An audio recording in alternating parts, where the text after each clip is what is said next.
It is late autumn 1944. A convoy of buses rolls through the mist of Michigan dawn. Inside, dozens of German prisoners, pilots and aircrew captured over Europe, sit in silence. The engines hum. Through frosted glass, they see floodlights cutting through the gray.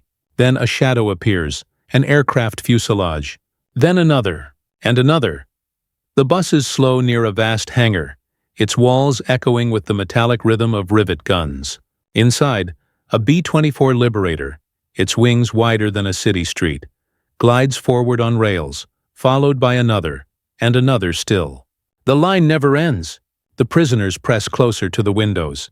One murmurs, "Wie ist das möglich?" Outside, the factory stretches nearly a mile long. Willow Run, the Ford plant that never slept. Day and night, 20,000 workers move like clockwork beneath the roar of cranes and pneumatic hammers. A new bomber emerges every hour, polished silver rolling into the cold daylight. In that moment, the captured Luftwaffe men glimpse something their Reich never achieved. War turned into mass production, precision as strategy, and an industrial rhythm that could outlast armies. And this was only one of hundreds. When the Second World War began in September 1939, the United States was not ready for total war. Its army ranked 17th in size, smaller than Portugal's. The U.S. Army Air Corps possessed fewer than 2,500 aircraft, many obsolete, slow, and short-ranged. The nation's industry was vast, but its machines built cars, refrigerators, and radios, not warplanes. In that fragile calm, America's power lay dormant, waiting to be awakened. Across the Atlantic, the storm gathered. Blitzkrieg rolled through Poland, Norway, France. The Luftwaffe, modern, mobile, terrifying, dominated the skies. Hitler's forces appeared unstoppable, and Britain stood alone.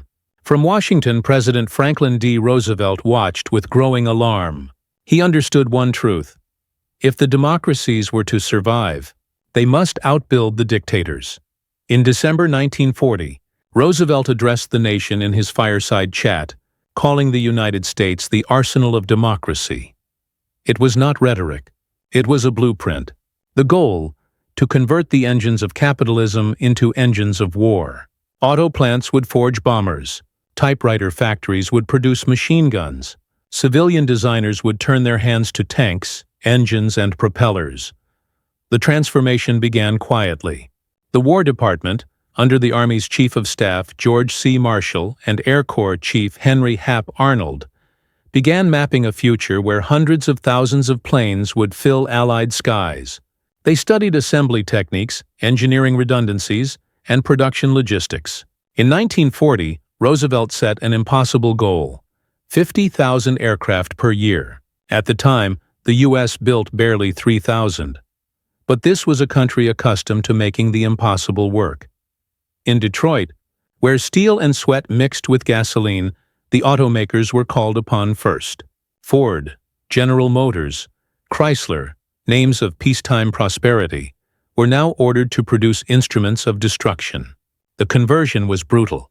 Machine tools had to be redesigned, dies retooled, supply chains realigned from chrome bumpers to aircraft-grade aluminum. It required an army of engineers to remake an industry overnight. By 1941, even before Pearl Harbor, the groundwork was laid. The War Production Board, later formalized under Donald Nelson, began rationing raw materials, prioritizing contracts, and controlling prices.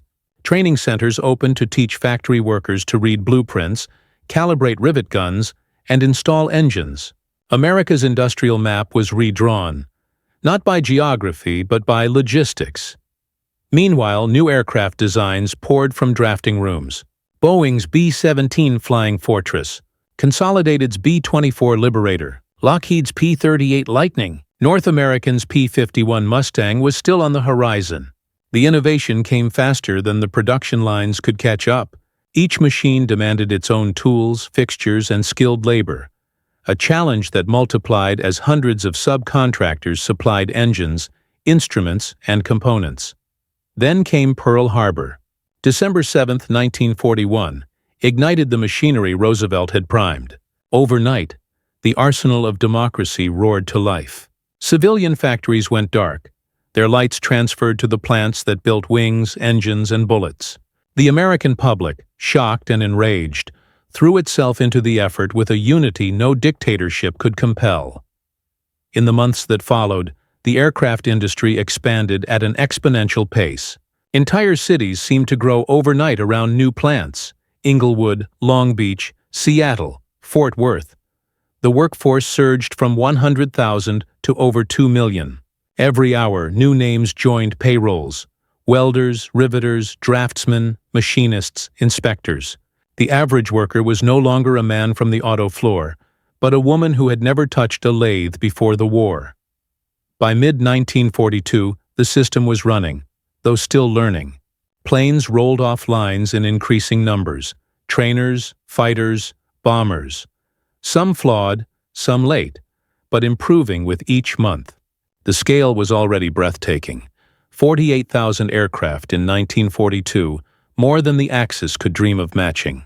But the true transformation, the refinement of the machine itself, was yet to come. America had built the foundation of an empire of air, but the question was not yet whether it could build more. It was whether it could build smarter, faster, endlessly. That answer would arrive in the next phase, when engineering met mass production on an unimaginable scale. By 1942, America had mastered the art of building warplanes, but mastering the system that built them, that was the real victory. The first year of wartime production was chaos. Bottlenecks in aluminum supply, shortages of skilled mechanics, endless design revisions. But the chaos soon gave way to rhythm. The American factory was learning to fight. Standardization became a weapon. Engineers created universal jigs and fixtures that allowed parts from distant suppliers to fit perfectly on the line. Factories across the country, some thousands of miles apart, could build identical wings, fuselages, or tail assemblies that locked together without remeasurement. A fuselage panel from Kansas would bolt seamlessly onto a wing from California. It was industrial harmony on a continental scale. The War Production Board oversaw it all, imposing order with mathematical precision. Production schedules, material allocations, labor quotas, each adjusted daily through a growing bureaucracy that learned to think like a general staff. The nation's factories were no longer competing businesses. They were battalions. Their weapon was throughput. Inside the plants, the air was a haze of oil and heat. Conveyor lines moved steadily. Engines hung from hoists. Aluminum dust coated every surface. The soundtrack of war was not just gunfire. It was the steady percussion of hammers, the hiss of welders, the clatter of rivets. At Douglas in Santa Monica, at Boeing in Seattle, at North American in Inglewood, women in overalls tightened bolts, sealed fuel tanks, and inspected sheet metal by touch. They worked 12-hour shifts under floodlights, driven by quotas and patriotism in equal measure. Across the country, the workforce transformed. Nearly 1/3 of all aircraft workers were women. Many were young mothers, clerks, or teachers before the war. They learned to read gauges, to balance propellers, to solder circuits.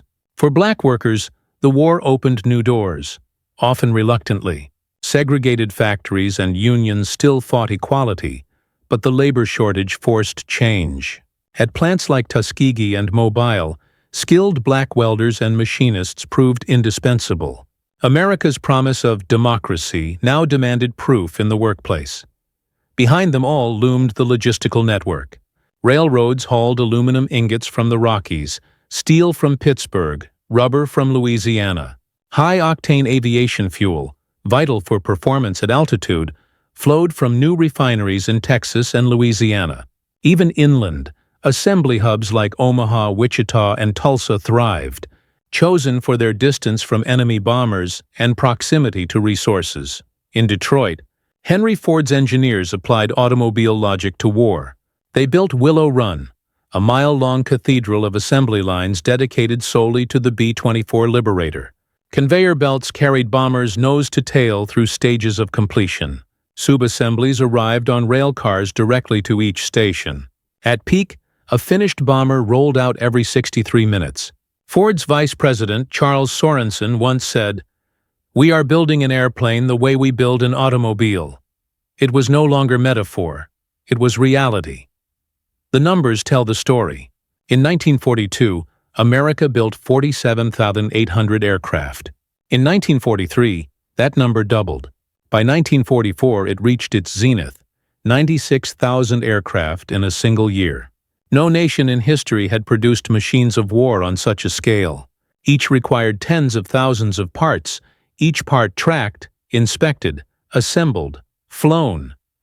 Meanwhile, the German and Japanese industries, brilliant but fragile, could not keep pace. Their factories were scattered, often underground, lacking resources and fuel. While Allied plants ran 3 shifts under light and heat, Axis workers labored in darkness, under bombing raids. But America's achievement was not simply output. It was adaptation. Statistical quality control, pioneered by engineers like W. Edwards Deming, reduced defects dramatically. Failures on the line became data, and data became power. Within months, rejections fell, speed rose, and reliability soared. By late 1943, production was no longer improvisation. It was choreography. From factory to front line, every step was synchronized. Design, production, shipment, combat, feedback, redesign.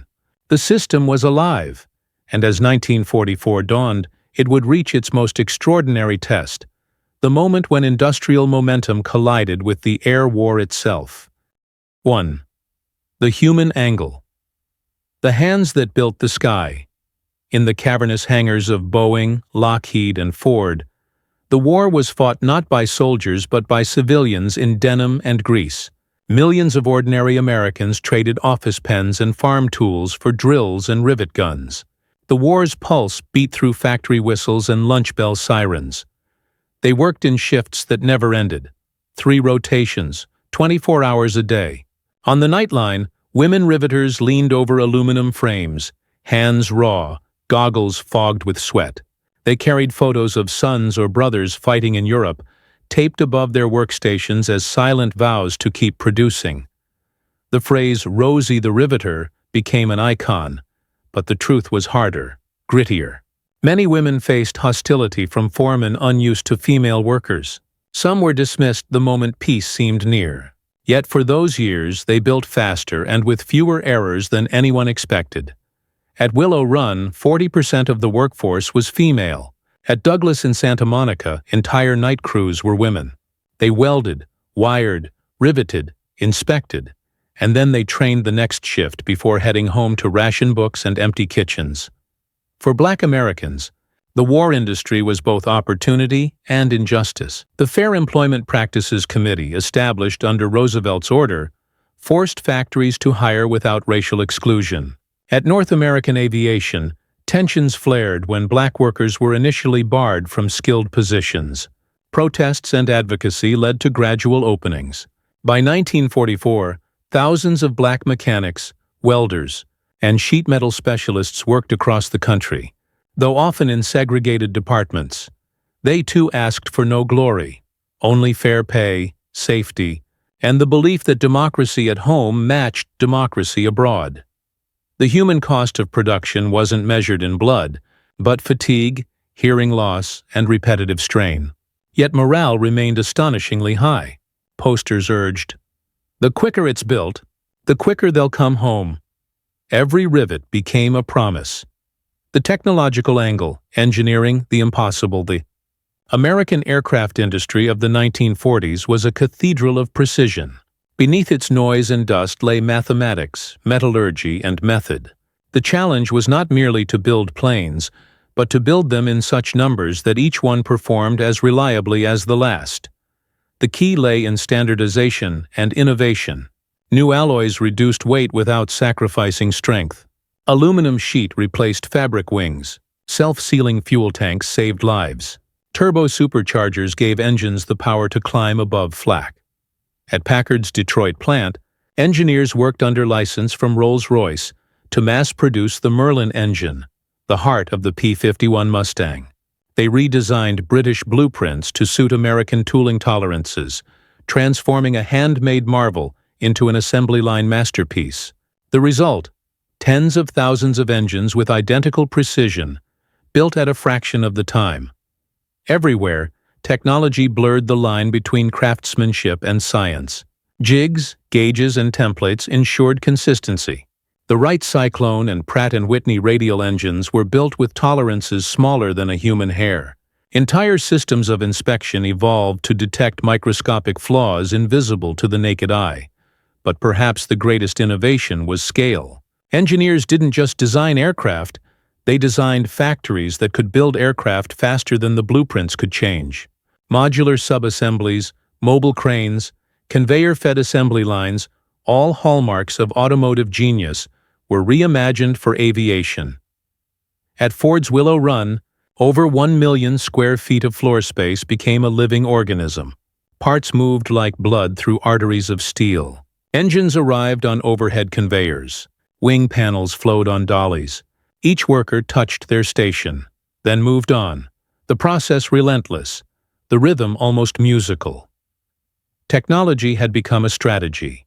The machines themselves were secondary to the system that produced them. The leadership and organization angle, commanding the assembly line behind the roaring factories, stood men and women who led not armies, but industries. Donald M. Nelson, former Sears executive and head of the War Production Board, coordinated thousands of contracts, deciding who got steel, who got copper, who got nothing. He was both general and referee in the largest logistical operation in human history. General Henry Hap Arnold, commanding the Army Air Forces, knew that air power was useless without replacements. He worked tirelessly to align military demand with industrial supply, translating battlefield losses into monthly quotas. Under him, the Air Technical Service Command monitored every factory's performance, tracking shortages and delays in real time. Corporate titans also became war planners. Henry Ford applied automobile mass production to bombers. William Knudsen of General Motors became director of production, leveraging Detroit's tool-making empire. At Boeing, Claremont Egtvet drove the perfection of the B-17's modular design. At Douglas, Donald Douglas insisted on overlapping assembly, so final tests began before fuselages were even finished. They faced constant crises: labor shortages, material delays, strikes, design flaws. Yet through coordination, often improvised, they forged an ecosystem that no Axis planner could replicate. Germany's economy remained artisanal, centralized around state control. America's was decentralized, corporate, and flexible, its power multiplied by competition. The miracle was not in any single leader, but in the structure they built. A fusion of capitalism, command, and collaboration. By 1943, these leaders had achieved what Roosevelt had envisioned 3 years earlier. The arsenal of democracy was no longer a slogan. It was an empire of factories, an army of workers, and a symphony of production running to the rhythm of war. And from that rhythm, a new question began to rise: not how much could be built, but how this staggering volume would transform the war itself. The tactical and operational angle. When quantity became strategy. By 1944, numbers themselves had become a weapon. American aircraft no longer fought on even terms. They fought through replacement, saturation, and endurance. The logic was ruthless. If a bomber fell, another took its place the next day. Strategic bombing demanded scale. To cripple the German war machine, the Allies had to strike deep, repeatedly, and without pause. That required waves, hundreds of B-17s and B-24s in formation, escorted by fighters built just as swiftly. The entire doctrine of daylight precision bombing rested not only on courage or tactics, but on the assumption that losses could be replaced faster than the enemy could recover. Factories fed the front in cycles measured in weeks. When crews were lost over Bremen or Schweinfurt, their replacements flew machines assembled by workers who never left their hometowns. The psychological link between Detroit and Dresden, between Seattle and Stuttgart, was invisible but unbreakable. This production rhythm shaped strategy. Commanders like General Karl Spaatz and Jimmy Doolittle, planned campaigns knowing the lines back home could sustain attrition. In early 1944, during Big Week, American bombers flew over Germany for 7 straight days, striking aircraft factories, ball-bearing plants, and fuel depots. Hundreds of aircraft were lost, but thousands waited in hangars across the Atlantic. By spring, the Luftwaffe was exhausted. Its pilots were veterans without replacements. Its fuel was rationed, its airfields cratered. Every aircraft destroyed on the ground or in the air represented not just loss, but despair, for no German factory could match the American tempo. Quantity had become its own form of superiority. The skies themselves were American territory, occupied by production schedules as much as by men. The enemy and intelligence angle. The shock of the captured German intelligence had long underestimated American industry. Albert Speer, Hitler's armaments minister, later admitted it openly. We did not comprehend the vastness of their resources. Early Luftwaffe reports dismissed American bombers as inefficient, overly complex, and vulnerable. They could not imagine the machine behind them, but as the raids intensified, the truth emerged. German officers began to notice that for every factory destroyed, American output somehow increased. By 1944, Allied air forces were dropping more bombs each month than the entire Luftwaffe had managed in 1940. The Reich's radar operators saw the same formations day after day. Boeing, Consolidated Lockheed, names that meant nothing in German, but symbolized endless supply. Captured airmen confirmed it unintentionally. Their flight gear, food rations, and even radios bore marks of abundance. To the average German pilot, trained in scarcity, the contrast was humiliating. When the first groups of Luftwaffe prisoners arrived in the United States, often through Camp Swift in Texas or Camp Shanks in New York, they were sometimes shown American factories as part of re-education or morale observation.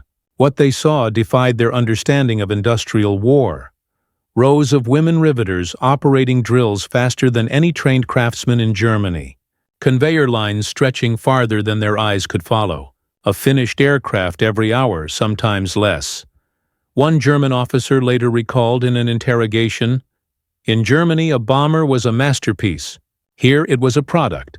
Even Albert Speer, reflecting from prison years later, conceded that the United States had turned war into a scientific process of abundance. His attempts to decentralize German production, build underground facilities, and recruit forced labor could never match the efficiency of free labor, working under unified purpose. For the prisoners who whispered, "Wie ist das möglich?" the question was not rhetorical. It was existential. It was the moment they realized the war was no longer being fought by armies, but by economies. The moral and economic angle. Democracy's industrial gamble. Behind the victory of mass production lay moral contradictions. America had transformed itself into a total war economy while still calling itself a democracy. Rationing limited meat, fuel, and rubber. The Office of Price Administration enforced ceilings that froze wages and prices. Strikes were forbidden in key industries, but grievances still burned beneath the surface. War contracts created vast fortunes. Corporations like Boeing, North American, and General Motors expanded beyond imagination. Critics feared a military-industrial complex before the phrase even existed. Yet for most Americans, the sense of collective mission overshadowed profit. Buying war bonds, salvaging scrap, and conserving fuel became patriotic acts. Churches, schools, and theaters urged the public to build planes with pennies. Hollywood joined the chorus. Films like Victory Through Air Power and Women at War turned production into myth. The country was united not by fear, but by purpose. And yet this unity came at a price. Work-related accidents surged. Labor fatigue led to mistakes and breakdowns. The pressure to maintain quotas sometimes drove supervisors to cut corners, causing tragic testing failures. The machine of production, like the war itself, demanded sacrifice. Still, the moral foundation held. Americans believed their sacrifice had meaning, that every gallon saved, Every rivet placed, every shift endured, brought peace closer. The aircraft that rolled off the lines were more than weapons. They were symbols of democratic will. By the end of 1944, that will had reshaped the global balance of power. Industrial production was no longer a background story. It was the front line of the modern age. And soon, that front line would meet the battlefield head-on, in the skies over Germany and Japan, where America's factories proved that industry itself could win a war. Winter, 1944. Across the European continent, the sky belonged to the United States Army Air Forces. It hadn't always been that way. Just 2 years earlier, daylight bombing had been a gamble, but by the end of 1944, it had become an avalanche, a storm of engines, aluminum, and endurance that no enemy could resist. In January, the U.S. aircraft industry reached its highest tempo in history. From more than 300 plants across the country, aircraft poured into depots faster than they could be painted. A Liberator bomber took 60,000 man-hours to build, but America was producing them as if time itself were on a conveyor belt. Fighters rolled out by the hundreds each week. Mustangs, Thunderbolts, Lightnings, each a product of thousands of workers whose faces would never be known to the men who flew them. In total, 96,000 aircraft were built that year alone. 96,000. The number defied imagination. It meant that while Germany produced barely a fraction, the United States was replacing its entire air force every 4 months. The results could be read in the clouds over Europe. By February, the Luftwaffe's fighter strength had been shattered. Big Week, the Allied campaign of February 20-25, 1944, had targeted Germany's aircraft production itself. Regensburg, Augsburg, Schweinfurt. Hundreds of B-17s and B-24s flew deep into Reich territory, escorted now by long-range P-51 Mustangs powered by Packard-built Merlin engines. Those fighters had changed everything. Before the Mustang, bombers flew alone, bleeding lives across the sky. With the Mustang, they flew with Guardians that could reach Berlin and back. It was the product of industrial iteration, the rapid redesign and engine substitution made possible only by a manufacturing machine capable of real-time evolution. Each week, frontline combat reports fed back to the factories. Armor adjustments, fuel line modifications, gun mount reinforcements. Within weeks, the changes appeared on the production floor. What the battlefield learned, the factories applied. What the factories improved, the battlefield felt. Germany, by contrast, was fighting in slow motion. Its Me-262 jets were engineering marvels, but scarce. Its Me-109s and FW-190s were formidable, but increasingly built by unskilled labor in bombed-out sheds. By mid-1944, the Luftwaffe's most experienced pilots were gone, replaced by teenagers with 50 hours of training and barely enough fuel to fly. The imbalance was absolute. The U.S. 8th Air Force could lose 100 bombers in a single week and still replace them before the next mission. The Reich could not replace even half that number in a month. Factories like Boeing's Plant 2 in Seattle, where B-17s rolled out under camouflage netting, became symbols of that endurance. Photographs from the era show rows of flying fortresses gleaming in assembly bays, tail fins like a metallic forest stretching into the distance. Each one was a city in the sky. 10 machine guns, 5 crew positions, 4 engines, 2,000 gallons of fuel. In Fort Worth, Consolidated turned out B-24s at a rate that stunned even the military inspectors assigned to track progress. The company's monthly goal, set at 600 bombers, was not only met, but surpassed. The Pacific mirrored the European scale. Grumman and Vought filled carrier decks with F-6F Hellcats and F-4U Corsairs, aircraft that would dominate the skies from the Marianas to Okinawa. The B-29 Superfortress, produced by Boeing and its subcontractors, represented the pinnacle of American engineering. Pressurized, remote-controlled, able to fly at altitudes no Japanese interceptor could reach. The numbers were staggering. 15,000 P-51 Mustangs, 18,000 B-24, Liberators, 12,000. B-17 flying. Fortresses, 10,000 P-47. Thunderbolts. Thousands more of every kind, trainers, transports, reconnaissance, and night fighters. Behind each statistic were faces, anonymous, disciplined, invisible, men and women who never saw combat yet made victory possible. Even as Allied air crews fought across Europe, production continued to accelerate. The Army Air Forces no longer worried about scarcity. They worried about storage. Airfields in Britain overflowed with aircraft awaiting assignment. Depots from Oklahoma to Wales became parking lots of unflown planes, rows stretching into the horizon. But all of it had a single purpose: to erase the enemy's ability to resist. By the summer of 1944, the sky over France was a lattice of contrails. Every invasion convoy, every tank column, every village liberated moved beneath a ceiling of Allied dominance. D-Day was unthinkable without that protection. The Luftwaffe barely appeared over Normandy. Allied aircraft flew 14,000 sorties on June 6 alone. The industrial miracle had crossed the ocean and descended upon the battlefield as force made visible. Factories had become arsenals. Assembly lines had become strategy. America was not simply supplying the war, it was defining it. And yet the peak had not yet broken. The machinery of production still roared through the final months of 1944, feeding a war whose end was now inevitable, but not yet finished. What remained was to sustain that momentum until the very heart of the Reich collapsed under the weight of its own exhaustion. The final surge began as Europe froze. Beneath the winter of 1944-45, snow fell on ruined cities, Cologne, Kassel, Dresden, while above them, the sky trembled under the continuous drone of Allied aircraft. It was no longer a contest of skill, but of supply. In the hangars of England, maintenance crews replaced engines before they failed.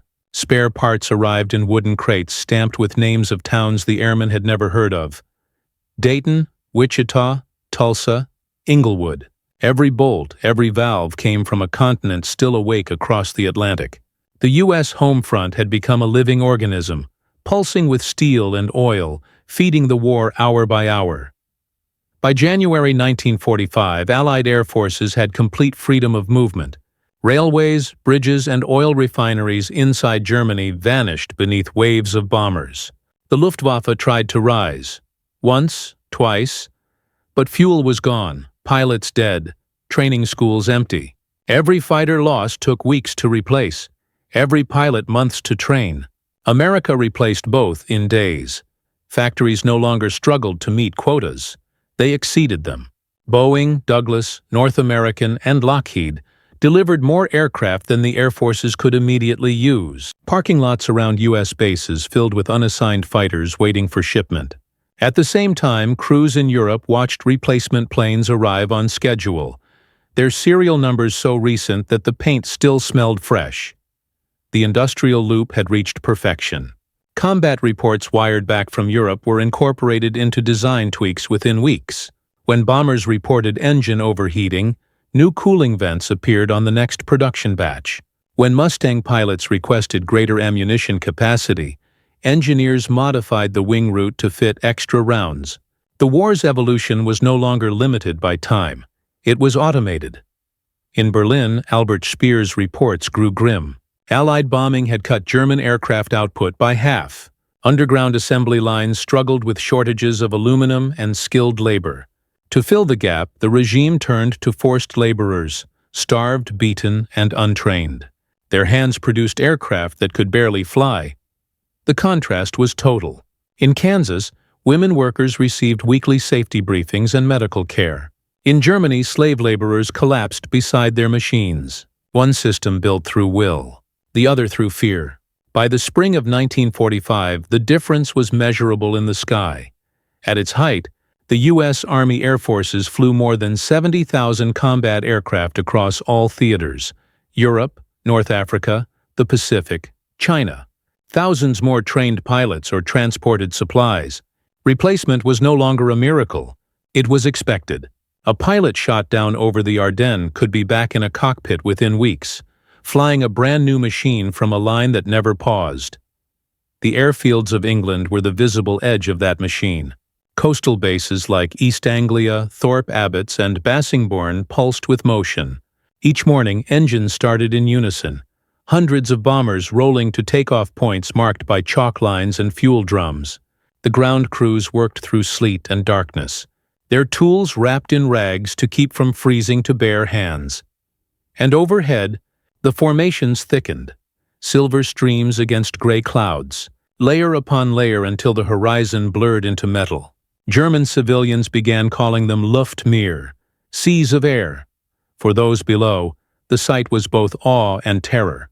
Train lines to the front vanished beneath incendiaries. Factories that had taken years to build disappeared in minutes. The Third Reich's economy was imploding from the sky downward. Meanwhile, across the Pacific, the B-29 Superfortress carried America's industrial logic to its ultimate expression. Each bomber was a masterpiece of precision, with more wiring than a city block and a range that spanned oceans. From the Marianas, they lifted into the stratosphere, engines humming at 30,000 feet, far above Japanese defenses.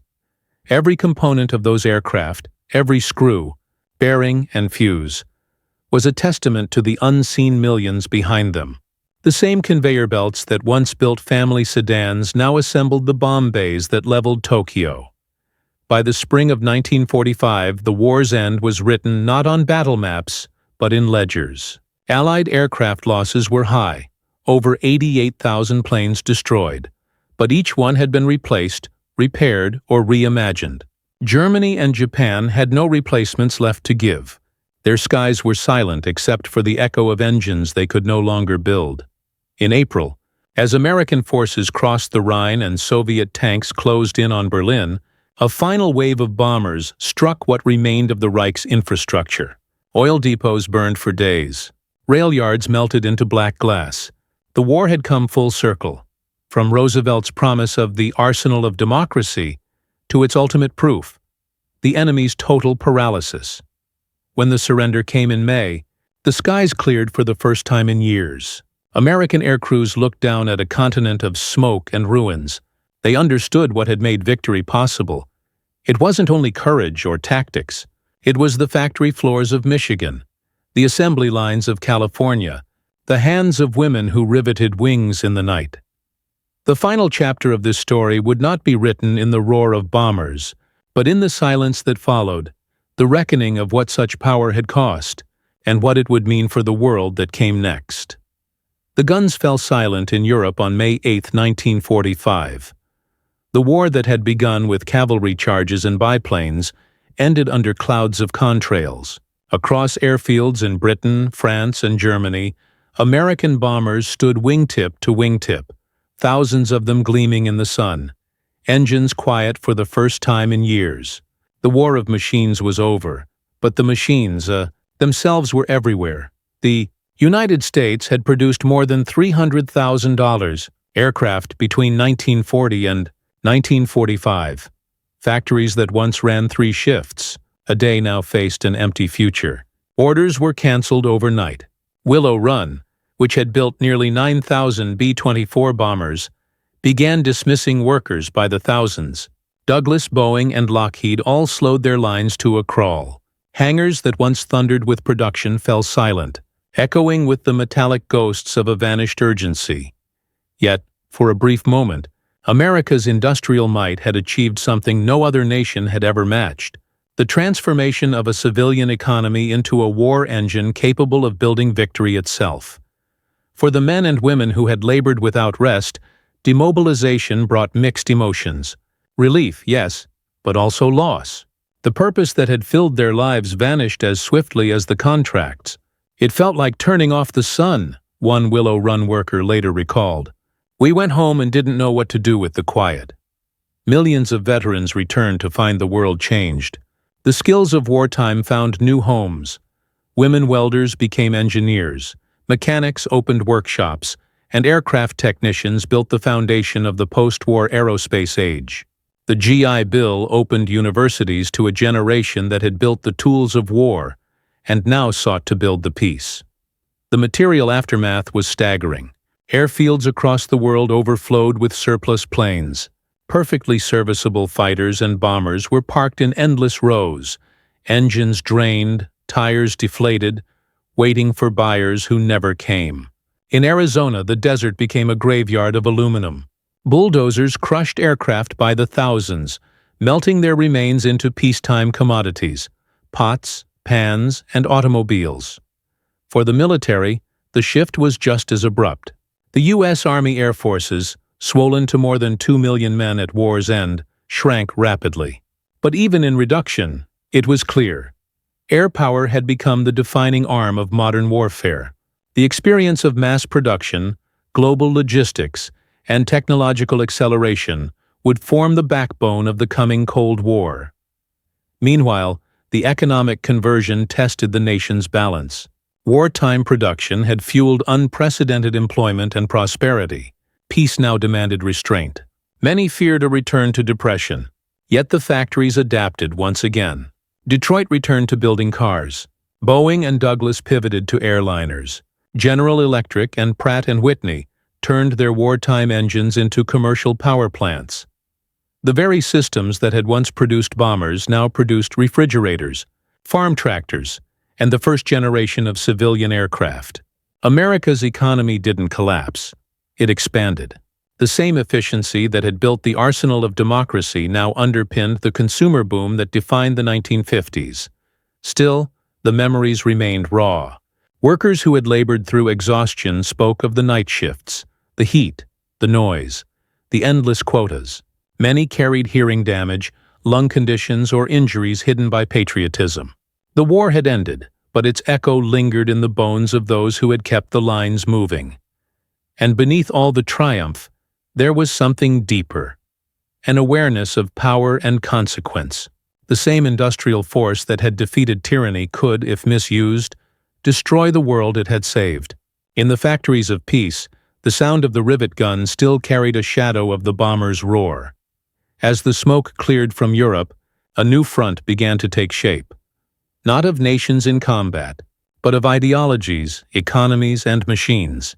And the lessons of America's wartime production, the capacity to mobilize, to innovate, to outbuild, would define that next era as surely as it had defined the war just won. But first, the defeated nations would see what that scale had done to them. When Germany finally fell, the victors walked through the wreckage of an empire undone by exhaustion. The Allied bombers had left not a skyline untouched. Entire industrial regions, Ruhr, Hamburg, Cologne, lay flattened. The famous Krupp works, once a symbol of German armament, were piles of steel twisted into sculpture. German civilians emerged from cellars and ruins to find a new kind of silence. The silence left when the air war ends.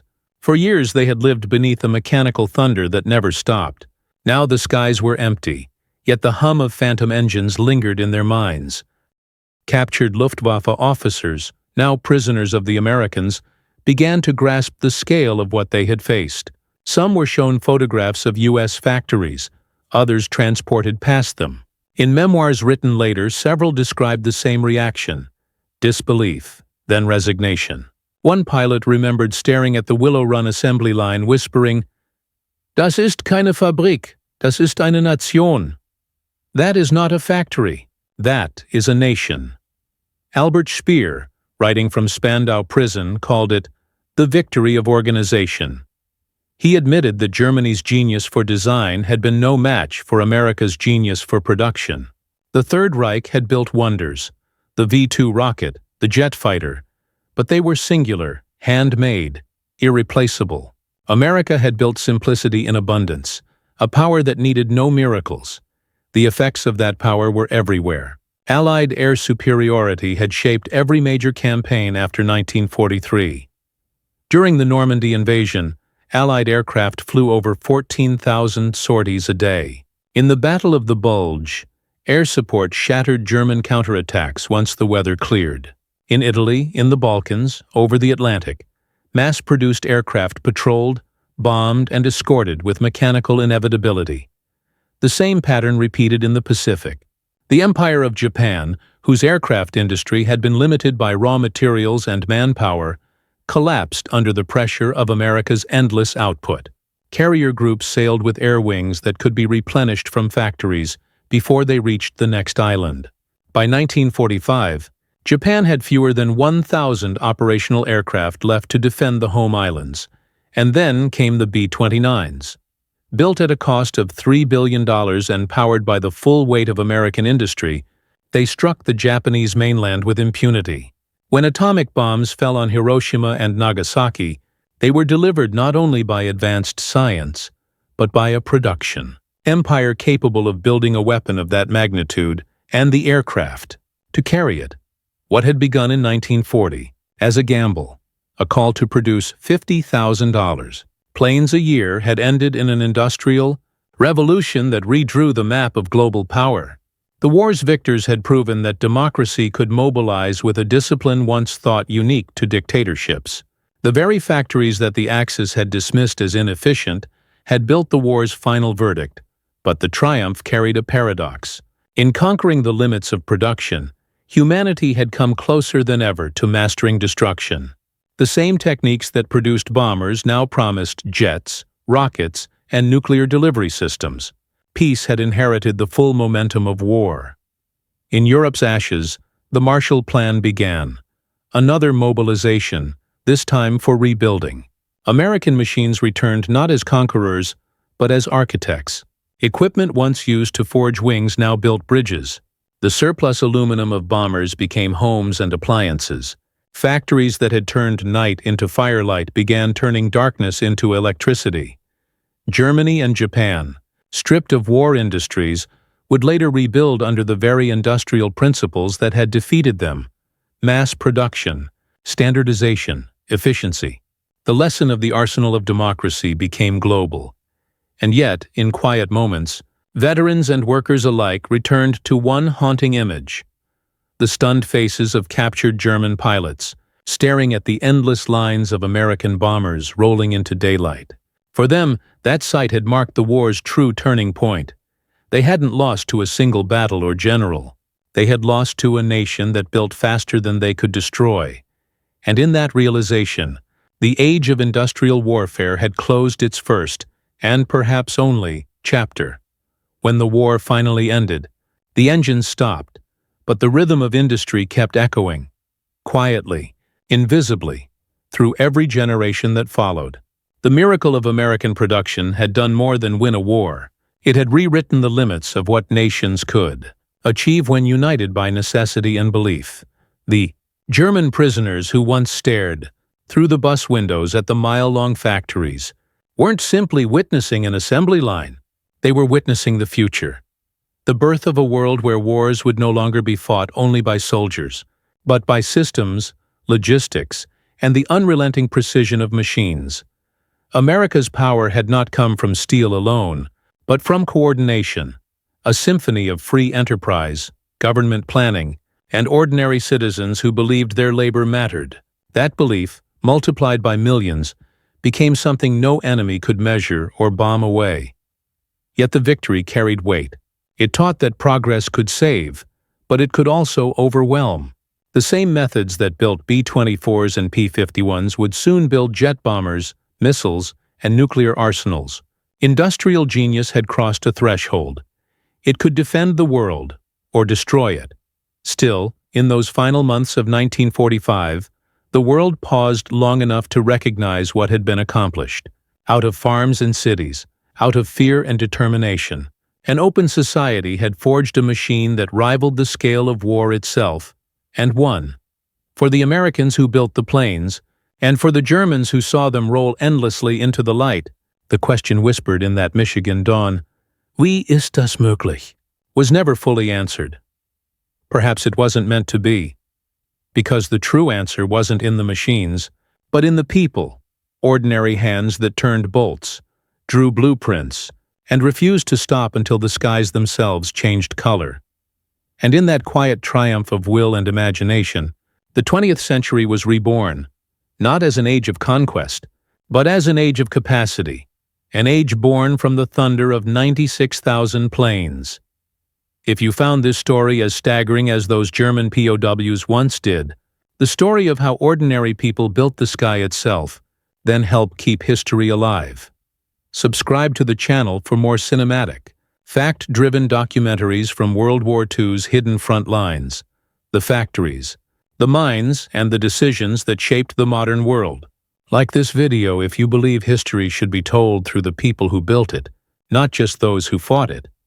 And in the comments, tell us, if you were standing at Willow Run in 1944, watching a new bomber roll out every hour, what would you have thought?